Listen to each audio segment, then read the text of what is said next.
Week 6 of the NFL season proved that a fine line between winning and losing extends to all 32 teams, regardless of current momentum. It also gave reason to believe many squads can compete at similar levels until winter comes. Granted, since we're not yet at the regular season's halfway point, we don't know how those games in November and December, the ones that matter the most, will pan out. But the slate of results this week tells me that unpredictability might be rampant when the year 2017 nears its conclusion. The Atlanta Falcons lost to the Miami Dolphins 2017, the Chargers downed Oakland 17-16, and the Steelers beat the Kansas City Chiefs 19-13 to spoil Andy Reid's undefeated record. Most notably, the Denver Broncos' run defense broke down in a surprising 2,310 loss to the injury-depleted New York Giants. With the Falcons, Chiefs and Broncos all falling short, another Super Bowl choice, the New England Patriots barely escaped MetLife Stadium with a 2,417 victory over the New York Jets, following a controversial touchdown reversal that took 6 points away from the Jets. While the outcomes of these games were especially intriguing, this past week's biggest story might be the loss of a Super Bowl contender's one-of-a-kind quarterback, as Green Bay's Aaron Rodgers left the game against the Minnesota Vikings. His broken collarbone could keep him out for the rest of the year. In the NFC North, the Vikings 42 and Detroit Lions 33 surely feel better about the opportunity to overcome the Rodgers-less Packers. Former USC head coach Steve Sarkisian, now Dan Quinn's offensive coordinator, is one of the men to blame for the Falcons' offensive situations not working out. The Falcons will travel to Gillette Stadium next week to take on the Patriots in a Super Bowl 51 rematch, and both sides aren't performing up to their previously high standards. Still, the Falcons have that explosive ability, and plenty of blueprints exist for Sarkisian to understand how to attack this lowly Patriots defense.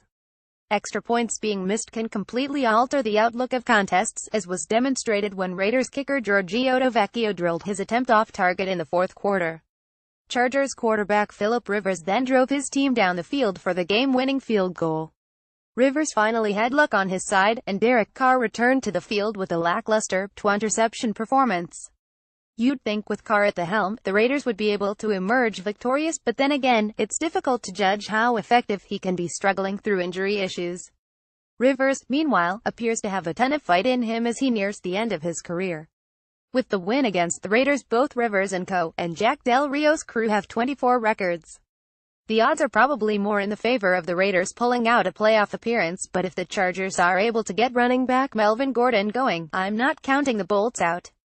Ingram had 150 rushing and receiving yards versus Oakland. Chargers fans should also be excited for the potential of wide receiver Mike Williams after seeing him finally debut. Rivers could use a guy with that sort of size and speed, especially in crucial third-down situations that seem to destroy the Chargers at points. For the Rams, their hype train becomes more real with their 2,717 victory over the Jacksonville Jaguars. The Rams haven't been 42 in 11 years and haven't begun the year 30 on the road since 2001. If you were to tell me this summer Jared Goff would be as stable as he is now, I wouldn't believe it. That has to speak to Goff's maturation and the quality of the new head coach Sean McVay, a young gun from the Washington Redskins. Goff has thrown only 3 interceptions in his 6 starts this year, compared to his 7 interceptions in 7 starts in 2016. Even when Goff has pedestrian numbers, as he did against the Jaguars, the Rams find ways to get the job done. This time, it was on special teams and defense. Pharoh Cooper returned the opening kickoff 103 yards, and Malcolm Brown took a blocked punt to the house.